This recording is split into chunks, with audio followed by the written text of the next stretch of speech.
আমাদেরকে একদিনে ধ্বংস করে দিতে চায়। বেশি করে রাজনৈতিকভাবে তাকে ইনভলভ হতে হবে। সংকটের মধ্যে আমরা আছি। এই সংকট বলতে উনি প্রধানত ভারতীয় আধিপত্যবাদের ষড়যন্ত্রের কথা বলেছেন।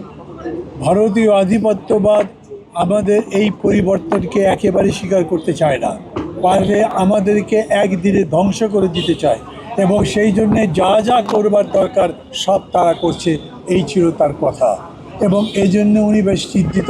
উনি চাইছেন যে এই জন্যে সমস্ত জাতির ঐক্যবদ্ধ হওয়া দরকার, রাজনৈতিক দলগুলোর মধ্যে ঐক্যবদ্ধ হওয়া দরকার, কিন্তু দিন দিন এই ঐক্যটা দুর্বল হচ্ছে। এই জন্য উনি চিন্তিত, উনি বেশ খানিকটা হতাশ। আমরা আমাদের পক্ষ থেকে বলেছি যে না, এই প্রশ্নে আমরা সবাই এক থাকবো। আমাদের ডিফারেন্স যেটা থাকবে, সালিম ভাই যেটা পরে বললেন যে যেরকম করে ডাইভার্সিটি অ্যান্ড ইউনিটি হবে, আমাদের মধ্যে মত পার্থক্য থাকবে, কিন্তু মূল জাতীয় ইস্যুগুলোতে আমরা ঐক্যবদ্ধ থাকবো, সেই বিষয়গুলো তাকে বলেছি।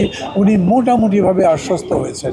আর একটা বিষয় তিনি বিশেষ করে বললেন হঠাৎ করেই, যে আমি সেদিন খুবই হতাশ হয়ে গেলাম আমার মিটিংয়ের মধ্যে যখন উপদেষ্টা পরিষদের সঙ্গে বসছি। আমার মনে হলো আমি এতদিন ধরে যেগুলো করছি এগুলো কোনোটাতেই সফল হতে পারবো না, সবই ব্যর্থ হয়ে যাবে, সংস্কারও হবে না, ঠিকমতো নির্বাচন করতে পারবো না। এই জন্যে আমি মনে করেছি আমার দায়িত্বে থাকা দরকার নেই। অতএব আমি ঘোষণা দিয়েছিলাম যে আমি পদত্যাগ করছি।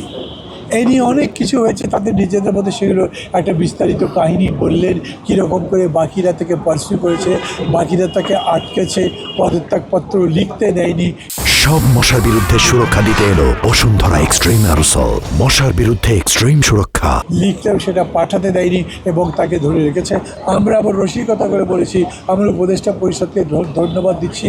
আমরা এখন চাই না, আমরা যারা বসছি তারা সমগ্র জাতি চায় না যে এখন এইভাবে ডক্টর ইউনূস ক্ষমতার জায়গা থেকে বিদায় নিয়ে নিক, তাহলে আমাদের জন্যে সংকটটা বেশি হবে।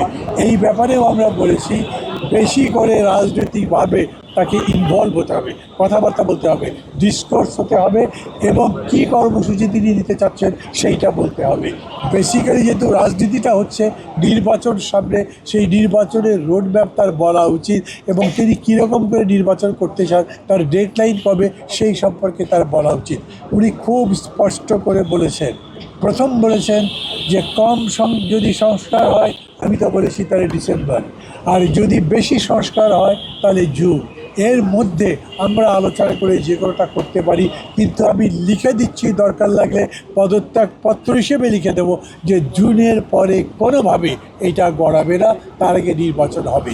যারা যারা সন্দেহ করে যে না আমি বোধহয় কোনো মতলব ভাসছি, ক্ষমতা আরও কুক্ষিগত করতে চাই, দীর্ঘস্থায়ী করতে চাই, তাদেরকেও দরকার লাগলে আমি প্রভিজনারি নোটের মধ্যে করে কিছু দিয়ে বলবো যে আমি কোনোভাবেই আমার ক্ষমতা এক্সটেন্ড করতে চাই না, এই অন্তর্বর্তী সরকার ক্ষমতা আর বেশি বাড়াতে চায় না, সামনে বরঞ্চ একটা নির্বাচন দিয়ে গণতন্ত্র নির্বাচন নির্মাণের জন্য যা করা দরকার সেইটা আমি করব।